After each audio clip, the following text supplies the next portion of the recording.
So in any case, we have been describing the shape of the ellipse. And then I have said that there are different definitions. The oldest definition is that this is a conic section, but there are other conic sections as well. You can define this as the locus, the loci, the locus of the point, yeah, whatever. It's basically the set of points which has a fixed total distance to a given set of points. So this is kind of useful because we know what a focus is. And the third definition is like the compressed circle. And by using the third definition, we can then do a Cartesian representation. So let's say it like this. Okay. So we know that, I mean, if I have a circle with radius A, right? That's circle with radius A, let's say.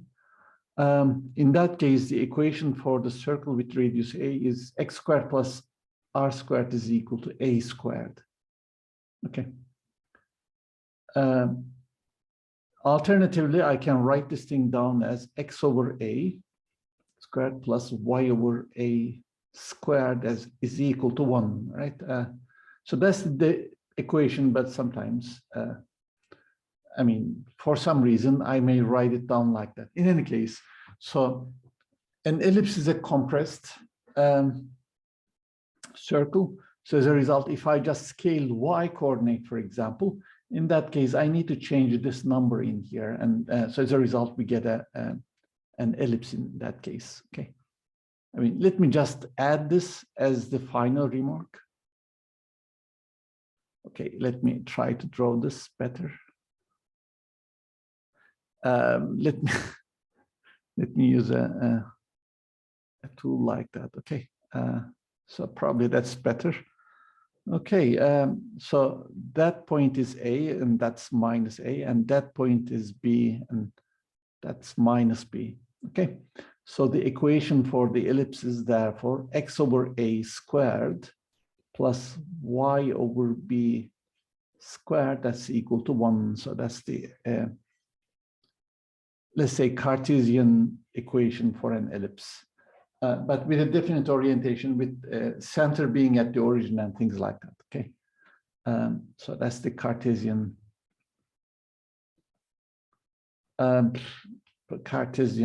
definition. Yeah, Cartesian, yeah, whatever, right? It's just an ellipse, right? So that's going to give us an ellipse where the A is the same major axis length and B is the same minor axis length. We will also not use this, right? But I mean, when you hear the word ellipse, these are some alternative definitions that you might actually find out. All right, let's just keep this in mind. Okay, apart from that, I have nothing to do with this. Okay, so then let's talk about this Kepler's laws.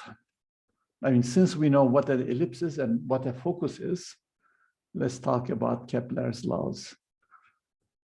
Let's say this is actually first stated for planets around the sun. So that's the planetary motion around the sun. Or you can basically say it like of satellite motion around the Earth or whatever. Let's say etc. in here, okay? But since the original statement is about the planets, which are basically doing this orbital motion around the sun, usually I just express them in terms of planets, but it's basically applied to any kind of a central mass, right? For any kind of a situation where the central mass is massive, right? So let's say it like this: one central object, like the sun, which is massive, is huge, right? Let's just say it like this: it is huge. So as a result, we just assume that it is at rest. And many planets many satellites around it. Okay, like the solar system, right? In that case, we can actually have many different planets, and sometimes there are asteroids and things like that as well. I mean, it's not just planets. There are comets as well. Since this is basically the largest object, it somehow sits at the center. It almost never moves. Let's say almost at rest, but we are going to assume that it is at rest. In any case, so that's the situation that we described. So in any case, so we have the Kepler's first law.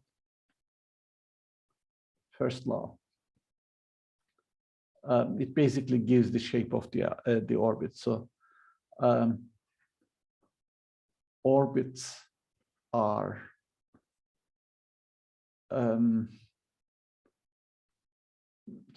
the orbit is an ellipse. And the, let me say, central object in here, sum for the planetary motion. So orbit is an ellipse, and the central object is at one of the focuses. Okay. Sir, can I ask something about? Yeah. Yeah, sure.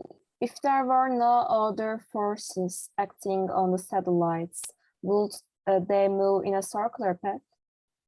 No.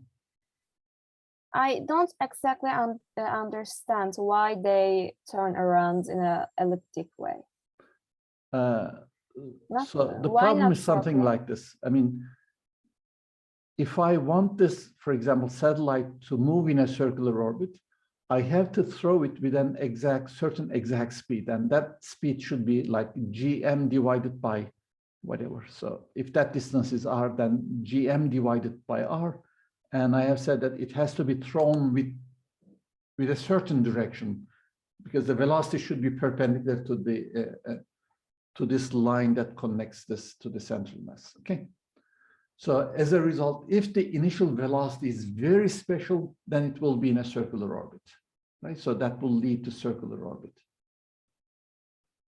But if it is not, I mean, in general, I mean, the velocity might differ from this. So it might be smaller than that. And it might even be making an angle, okay? If that's the situation, I mean, if the speed is different than this, or if the direction of the velocity is making an angle, in that case, the orbit cannot be circular. So circular orbit is very special, right? So, I mean, for an arbitrary kind of a situation, the orbit will never be circular. Most of the time, it will be an ellipse, right? That will be an ellipse, for example. So the orbit will be something like that, right? So there will be some kind of a farthest point in here. And there is a point where it is farthest from the sun, and there's another point where it is closest to the sun, because at the initial location, you know that it is moving in the radial direction, so therefore this radial distance is becoming smaller and smaller. Okay, so that means there's a maximum. Excuse me? Can I ask something? Yeah. Is there something on the other focus point of the ellipse? No. Is it just empty? Yes. Yeah, okay. Nothing special about it. Okay. Okay. No problem with this. All right, that's one of the common questions, right?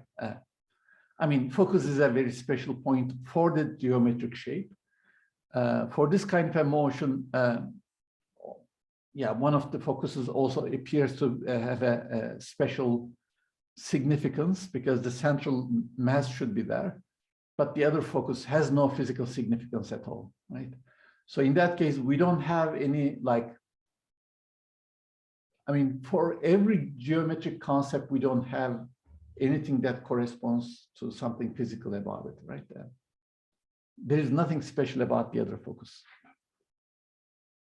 Okay, so that's the first question. So, I mean, in general, most orbits are elliptical because of that reason, all right? So, I mean, if you want to give it an initial velocity, if you give an initial velocity, the direction can be any direction. Magnitude of the speed can be anything. Only if the direction and the speed has a certain definite value, you will get a circular orbit. Most of the time, you won't have this. So as a result, in general, the orbits will be elliptical. Okay, but I mean, there are a few things like details like this. So for example, artificial satellites, are they in elliptical or circular orbits? Well, they are especially put in circular orbits because of some certain reasons, especially if these are communication satellites. You don't want them to be too far away at some parts of the day and too near when it is, yeah. I mean, because of these kind of reasons, you want these artificial satellites to be in circular orbits. So as a result, you just adjust the initial velocity, right? That's the first thing.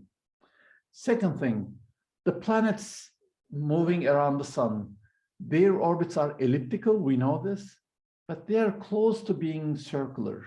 Most of them are. There's another reason for that. The reason is like, basically the planets also interact with each other. I mean, let's talk about this later, right?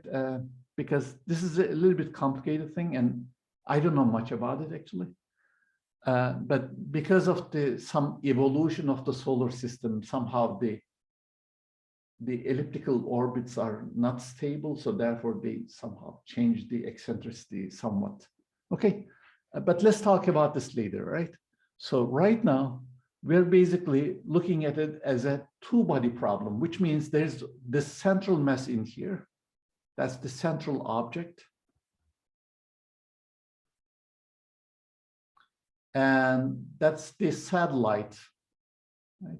There's nothing else. There's no Jupiter, there's no Saturn, or there's nothing else. So as a result, I mean, also theoretically, this is some kind of a system, an idealized system.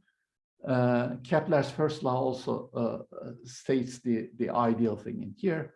It also approximately states the motion of the actual planets in the solar system or the actual satellites. But of course, for these actual ones, there are some other effects that also come into play, like the friction and things like that, that we can talk about this later. Okay.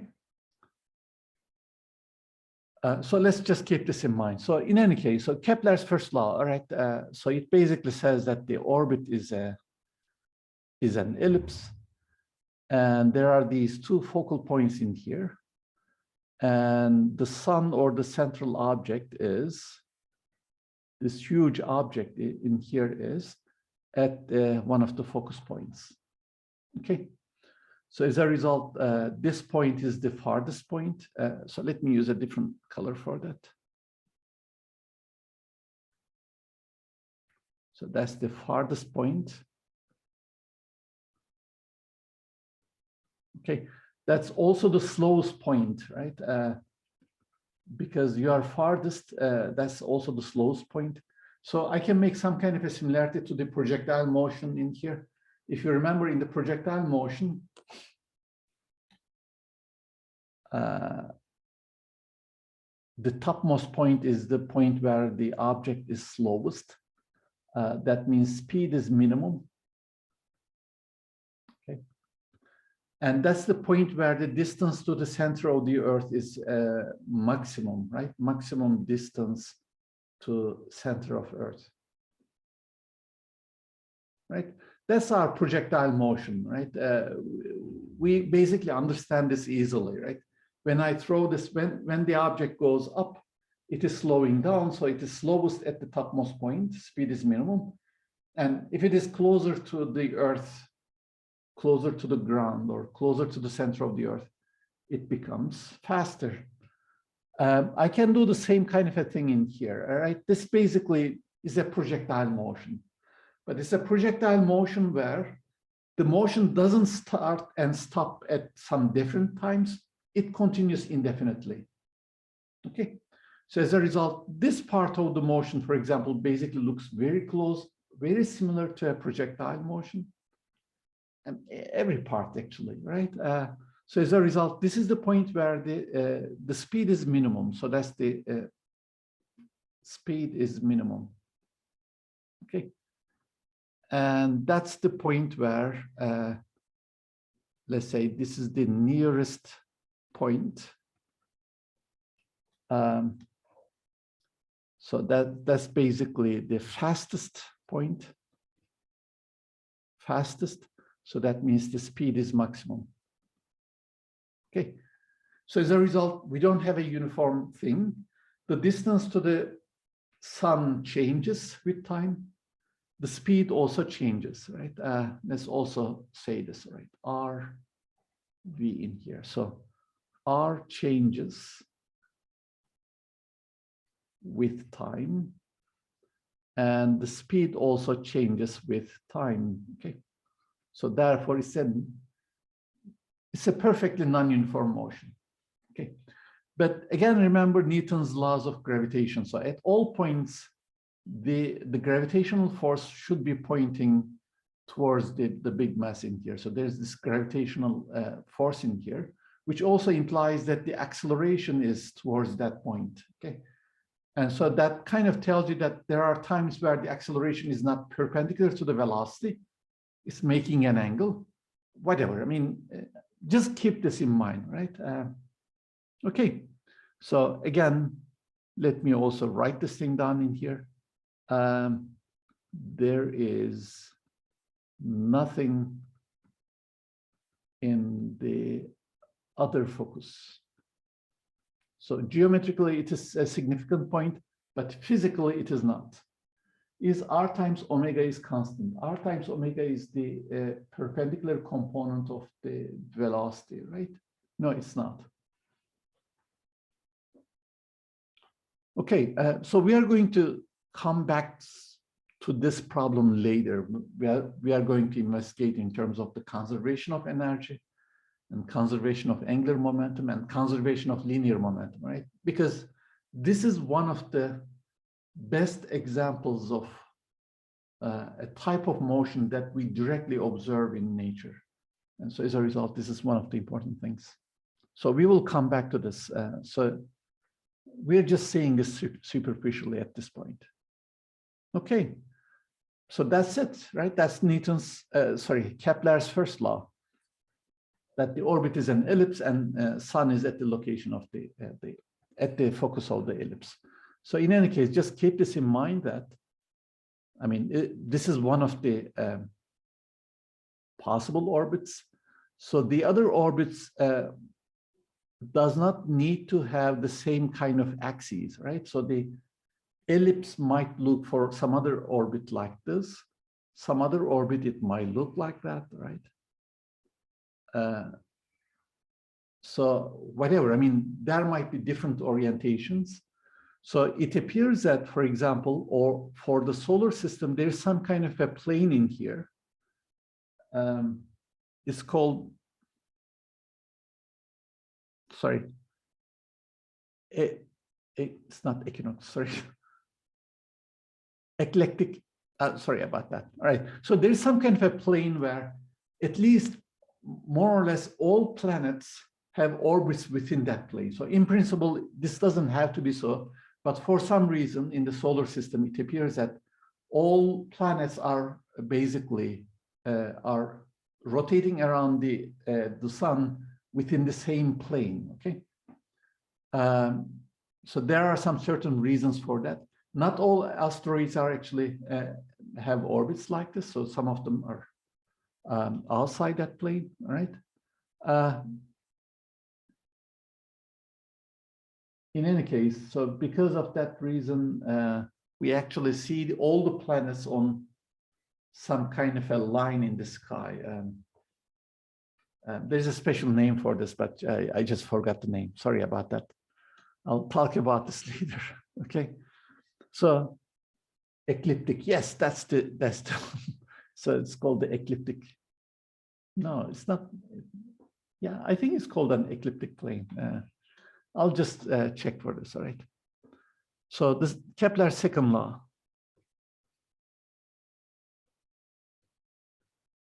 I usually forget about the second and the third. So let me just look at my notes and is it the it is the law of areas, right? Law of areas. Okay. So in any case, so what we do is like we just look at this motion in here. So that's the central object. So let's say that this is the point of the object at time t1, and that's the point at time t2. Okay. We basically think about this in a way, the position vector in here, position relative to the central object. You can think of this as the position vector. This thing basically changes during this whole time. So as a result, we just think that it basically sweeps an area. Okay, so let me say it like this. So that's the area swept by the, let's say, relative position vector in the time interval T1 to T2. We talk about the time interval in here. So from time T1 to T2. So that's basically the area swept. Right? So we just call it as like the area, right? I don't know. I mean, let's just call use the letter A for that area, right? So that's equal to A. So it's basically about this. It basically, the Kepler second law says that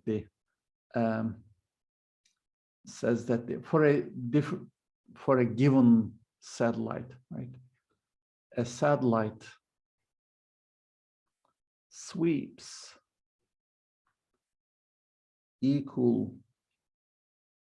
areas at equal times. Okay. So in any case, so that's the picture in here. So that's basically for the second law, the law of areas. I'm just going to draw it like that. So we have some point in here, whatever, and we have some certain area swept in here. Let's say that this is time t1, and let's say that this is time t1 plus delta t, right? I'm going to use a notation like that. And then we look at that part of the motion.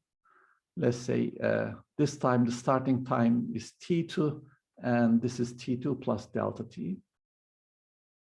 Okay, so that's something else. So let's show it like that. So that's the area A1. That's the area A2. Right? So A1 is the area swept from T1 to T1 plus delta T. And A2 is the area swept from T2 to T2 plus delta T. So basically, Kepler's second law says that the A1 is equal to A2. Right? So that's Kepler's second law. Where does this come from? Yes, we will see this later. Okay. So that's the conservation of angular momentum. Well, again, that's the reason why we talk about it. So second law is equivalent to the law of conservation of angular momentum, which we are going to see later, a lot of chapters later, right? But it is equivalent, right? They are basically saying the same thing. What's interesting in here is that, I mean, conservation of angular momentum is like an algebraic statement, algebraic law of nature, basically, because we just write down some equations, take time derivative, and then see that it is equal to 0. We just show the conservation of angular momentum by using this. What's interesting in here is that Kepler somehow expressed this mechanical thing in terms of a geometrical concept, in terms of some area. That's quite interesting, actually. When we talk about the law of conservation of angular momentum, when we talk about angular momentum, we have no association of that quantity with these kind of geometric things. This would actually be kind of confusing. So we just say that the angular momentum is a quantity which is defined like that, which is computed like this. But if you want to imagine what it is, well, forget about it. It's just something, something that we don't need to understand. We don't need to comprehend, right? In any case, there's this kind of an association in here. So as a result, I mean, Kepler basically tried to state everything in terms of this geometrically simple ways because people understand this geometry better. But now, today, we are understanding this in a different way as a simple example of the conservation of angular momentum.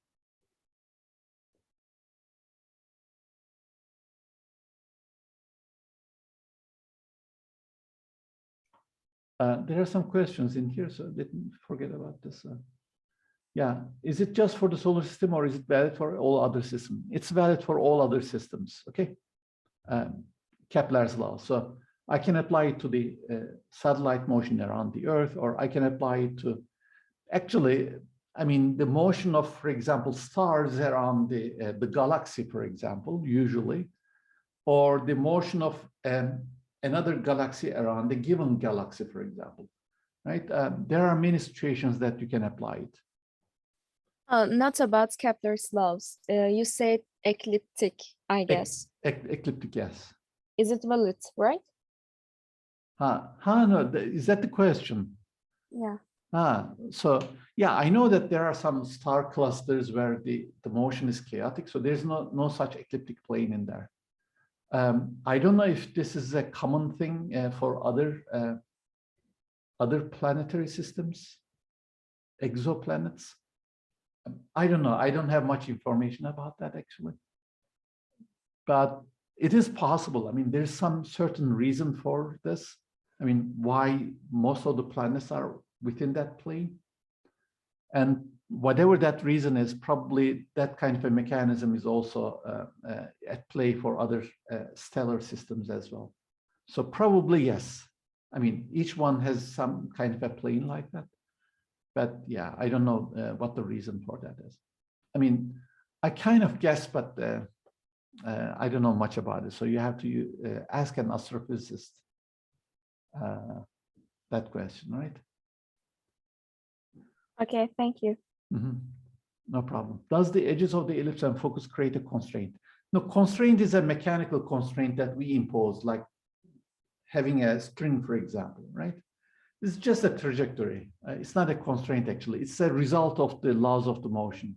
It's not something that you actually place a restriction on it, okay? Okay, so in any case, so let's just say, I mean, I'm good. Well, this is like, the law of areas is very simple to understand. Now, I would like to make it as a complicated expression. So let me just talk about this. So it's like the A1 divided by delta T. That means that's equal to A2 times delta divided by delta T, okay? So as a result, this is basically the rate of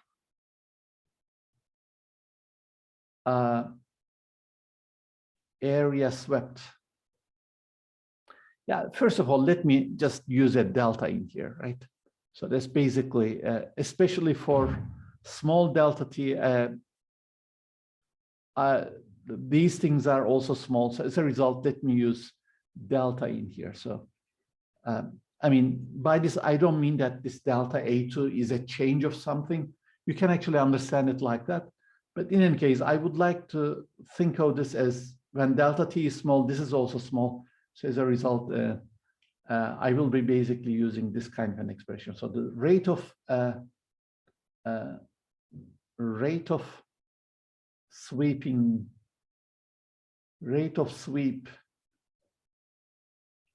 of area, right?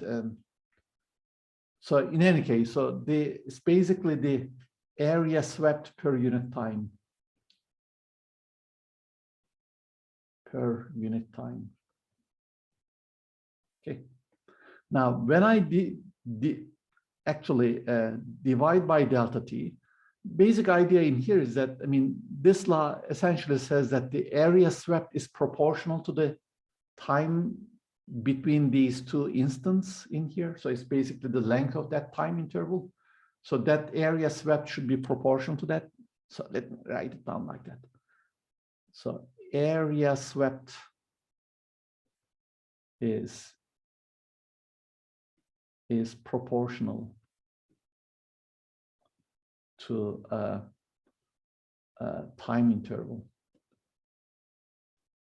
Okay, so this A1 is basically proportional to that time interval. Delta A1 is proportional.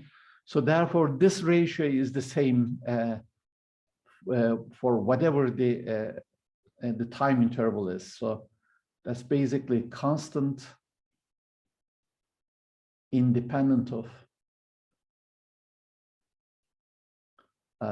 the size of time interval, size of delta T, okay? So for short time intervals or long time intervals, that's basically the area swept per unit time. That's the same, right? So that's basically a constant, okay? So in that case, I can then talk about this, I don't know, the limit when delta T goes to 0 of delta A divided by delta T.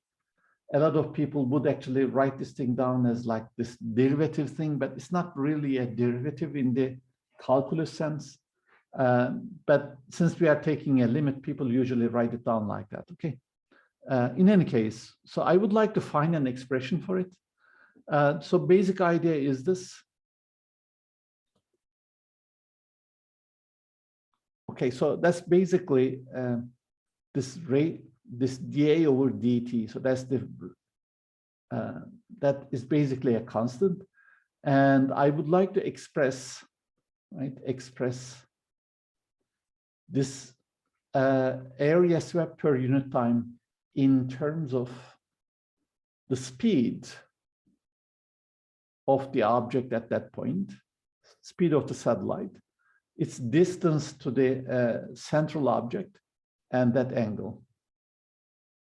Okay, that's what I'm going to do. Okay, so let me draw a picture of an ellipse like that. So I'm exaggerating. Okay, so let's say that the focus is in here. So that's the central object. Okay, so let's say I'm going to use a line like that. So let's say that this is the location of the object at time t, and let's say that slightly later, it basically the object moves to that location. So let's say that this is the location at time t plus delta t. All right. Let's suppose that it's at this point the distance. Sorry, its speed is equal to v. The distance to the central thing is r, and that angle is theta. Okay. So what I'm going to do is basically I'm going to approximate this this region in here as some kind of a triangle, right? This looks like a triangle actually. So let's say that this is almost equal to this kind of a triangle. Sorry. This is a triangle, right? So, so that's almost a triangle.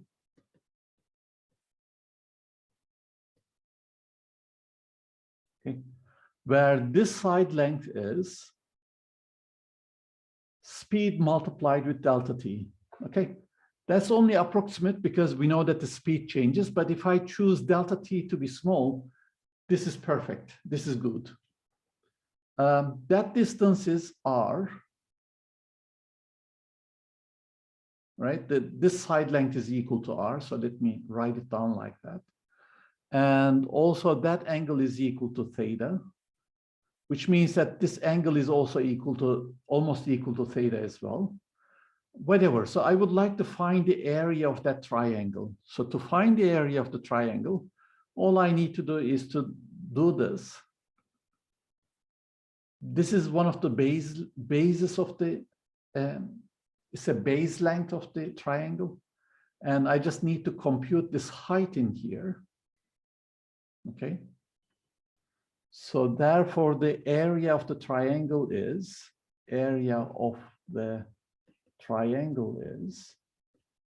this is delta A, that's equal to 1/2 of the base length multiplied with the height. Okay. And this area is approximately equal to this area swept in here, but I know that when delta t is small, this is exact, okay? I'll be basically using this idea in here. So what is height in here? Well, it's basically r times sine theta. So therefore, this is equal to 1/2 of r times v times sine theta times delta t. Okay. Which therefore implies that delta A divided by delta T is equal to 1/2 of R times B times sine theta. So that's basically in the limits, I mean, this is only approximate. So that's basically is exact in the limit when delta T goes to 0. So that's exact, right? So the rate of change of the area, well, the rate of area swept per unit time has this exact expression. Okay, so as a result, Kepler's second law says that this quantity is constant, right? So I'll just eliminate the 1/2 in here. It basically says that the product of these three quantities is equal to a constant. Okay, again, to explain what these terms are, right, let me just show it like this. So that means at this point, for example, the speed is like that, the radial distance is like this, and theta is that angle. Or I can define it as that angle as well, it doesn't matter, because the sine of both angles are equal to each other, right? So for this kind of a situation, therefore, the product of these three quantities has to be a constant. Okay, so as you can see, the Kepler's second law was a very simple geometrical thing. It was very simple. I made it complicated. In any case, so, I mean, you can see that in here, this basically looks like the magnitude of the position cross the velocity vector, right? It's the magnitude, right? So as a result, I mean, by using cross product, perhaps I can express this in a better way. This is something that we are going to do later, but this is the place where the cross product enters into mechanics, right? But when we talk about angular momentum, we are going to use the cross products of vectors to define the relevant quantities. Once we handle this part, then we are going to come back to this problem, Kepler's problem, and we are going to prove Kepler's laws, Kepler's second law, starting from this thing in here. So we are going to use the algebra. So here, right now, I'm just going to use this equation and then that's it. Okay, So I think I'm going to ask this kind of a question in one of the homeworks. I basically keep postponing the homeworks actually, because I'm not really satisfied with the content. In any case, so let's say that we just consider these two special points. This is called the perihelion for the closest approach. So I'm going to call the speed as VP. Okay. And this is called the aphelion point. And the speed is, I'm going to show it by VA. Okay. So this distance I'm going to call RP. That distance I'm going to call RA. Okay. So P is the perihelion point. Helios is sun. So therefore, this is for the, basically, is a term that people use for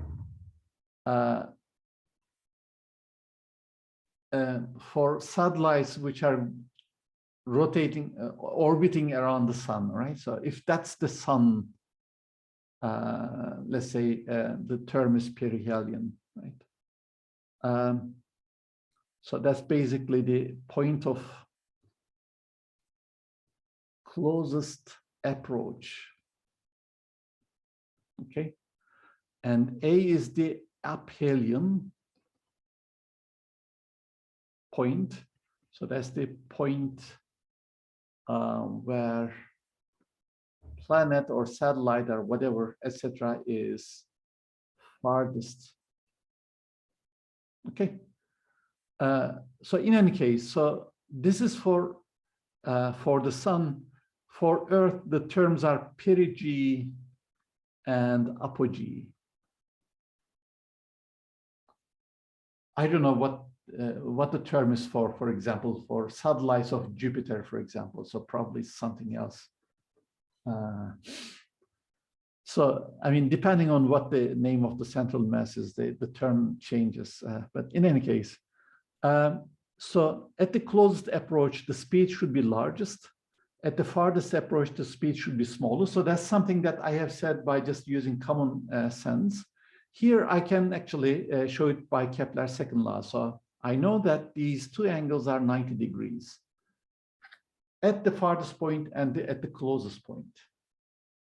So basically, theta, let's say at the aphelion point and theta at the perihelion point, they are both 90 degrees. Okay, so that means, the closest approach distance multiplied the speed at the closest approach multiplied with the sine of the 90 degrees is equal to, sorry, this is farthest distance, that's the closest distance. Doesn't matter. I need to multiply with the sine of 90 degrees, but these are all equal to 1. So therefore, r times the speed is equal to r times the speed.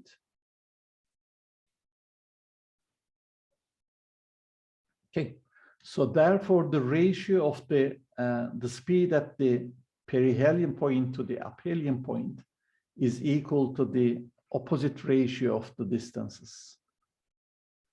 Okay, so let me come back and discuss it in here. So I'm just going to write it down in yellow in here. The speed at the perihelion point to the aphelion point. In a way, the maximum speed over the minimum speed is equal to maximum distance divided by the minimum distance. Okay. So as a result, I can find a very simple ratio for the speeds at the closest approach and at the farthest point.